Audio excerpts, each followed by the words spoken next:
Welcome back everyone to your second stimulus check and second stimulus package update for today. In this video, I'd like to discuss the prospects of a $1,400 stimulus check or a $2,000 stimulus check, as well as a rocky confrontation between House Speaker Nancy Pelosi and a news reporter, definitely worth watching, as well as an update on unemployment benefits and which states are sending them out and which states are yet to have sent out those unemployment benefits from the previous $900 billion stimulus package. We are on our path to 10,000 subscribers, guys. Thank you so much for all of your support. First, we have to hit 9K, of course, and if you have been enjoying my content, you have been enjoying my videos, show your support by smashing that like button. Give the video a big thumbs up, smash the like button, just to help with that YouTube algorithm. That way more people actually get onto my channel, onto my videos, so it does support me and my channel, and it's mutually beneficial for everyone.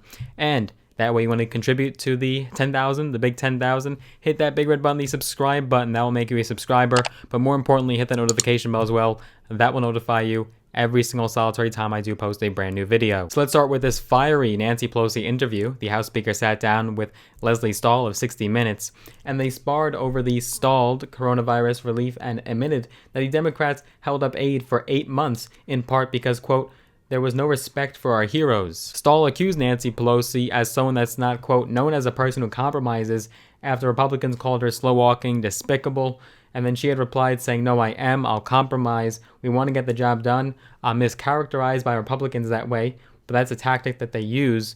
But we know we want results for the American people. Leslie Stahl had brought up the $900 billion stimulus package that passed in December, and Pelosi had said that it stalled because of Republican obstruction, into which Stahl replied, quote, yours too. And then Nancy Pelosi said, no, it wasn't obstruction. We held it up because there was no respect for our heroes, our state and local healthcare workers, police and fire, our first responders, our sanitation, transportation, food workers, our teachers, our teachers, our teachers.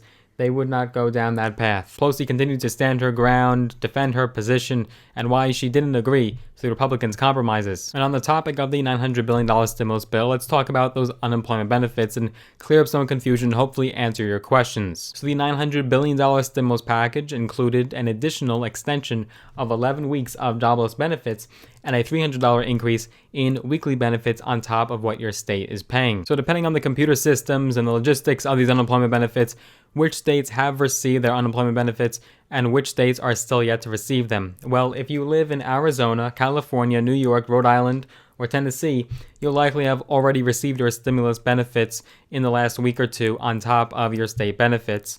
And if you live in Connecticut or Washington State, those states aim to disperse the supplement beginning in mid-January, so do expect those benefits to come. Now, in order to qualify for these benefits, to be eligible for them, you'd have likely already been collecting unemployment, or let's say you're filing a new claim, you would have had to have been unemployed between the dates of December 26th and then March 14th in the future tense.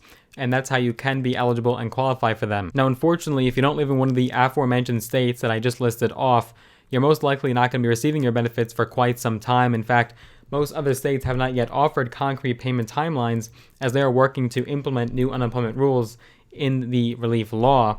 But workers will be reimbursed for any gap resulting from delayed aid, so it will be retroactive up until the end of December. Now, under the new stimulus bill, it's a lot more inclusive. So let's say you did exhaust your standard allotment of state aid, or you're self-employed, or you're another worker who did not qualify for state benefits, you will still qualify for that $300 supplemental unemployment benefit. Now, what does the future hold for a new stimulus bill and a third stimulus check? Well, we have heard President-elect, soon-to-be President Biden, speak several times on stimulus checks and his vision for stimulus. He had recently tweeted on January 4th saying the debate over $2,000 isn't some abstract debate in Washington, it's about real lives. Hardworking Americans need help, and they need it now. Georgia, you have the power to make it happen. Vote. That was on the campaign trail, campaigning for now Senators Ossoff and Warnock, who did win and beat their challengers, the incumbents. And then he had also recently tweeted another message just the other day on stimulus. He had said $600 is simply not enough when you have to choose between paying rent or putting food on the table. We need $2,000 checks now. When Biden spoke at a news conference on Friday, he had highlighted the new jobs report that shows that the U.S. economy lost 140,000 jobs, which underscored the heightened urgency for lawmakers to act swiftly to help individuals and small businesses. He had also said we need to provide more immediate relief for families and businesses now. Congress did recently approve that $900 billion package, but Biden has referred to it several times as a down payment. So we want to defeat this virus, vaccinate as many Americans as possible, and of course pass new stimulus.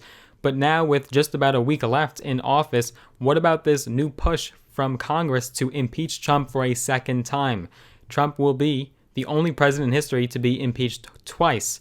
So what are we going to do when Congress is so distracted now over impeachment when we need new stimulus? Well, President-elect Joe Biden has an answer to that problem. In fact, while getting his second dose of the vaccine, he had suggested that the Senate could divide its time between an impeachment trial of the outgoing president, Donald Trump, and passing his early legislative agenda, which includes a multi-trillion-dollar new stimulus package. He spoke to reporters while getting that second dose, saying, "That's my hope and expectation. My priority, first and foremost, is to get the stimulus bill passed, and secondly, begin to rebuild the economy." And that's when he indicated he can consult with the Senate and whether or not that chamber can split up its schedule. He had said, "Can we go half day on dealing with the impeachment and half day getting my people nominated and confirmed in the Senate?" Senate Minority Leader, soon to be the Majority Leader Chuck Schumer, had said that Democrats won't allow a Trump impeachment trial to detract from Biden's legislative ambitions. He had said, "We're going to have to do several things at once, but we got to move the agenda as well."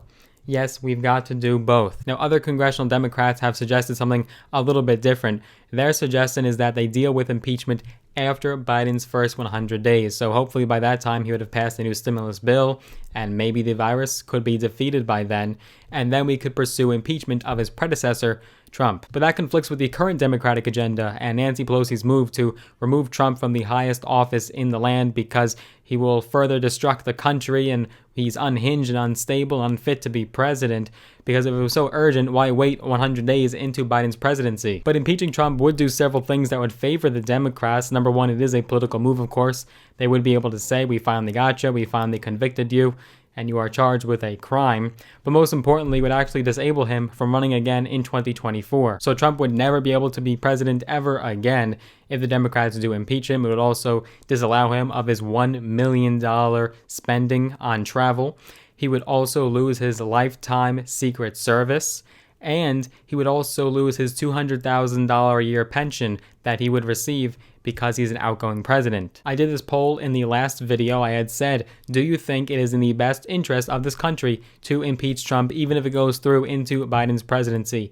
And we had many people saying, yes, impeach. Yes, he should be impeached and removed. And also a lot of people saying, no, there's no reason to do it. Let's just focus on building the country back. Biden is going to be in office. Trump will no longer be president. There's no reason to pursue impeachment. What do you think? What are your thoughts? Let me know down below in the comments. I am curious to hear. This week, Biden will be rolling out his new stimulus proposal. Hopefully, we do get as many details as possible, and I'll report them on this channel right here. More updates and developments are to come. If you did enjoy this video, give it a big thumbs up, smash the like button, and if you want to see more videos from my channel, be sure you are subscribed. We're on our path to 10,000 subscribers. Hit that big red button, also hit the notification bell as well. Looking forward to seeing you guys in the next video.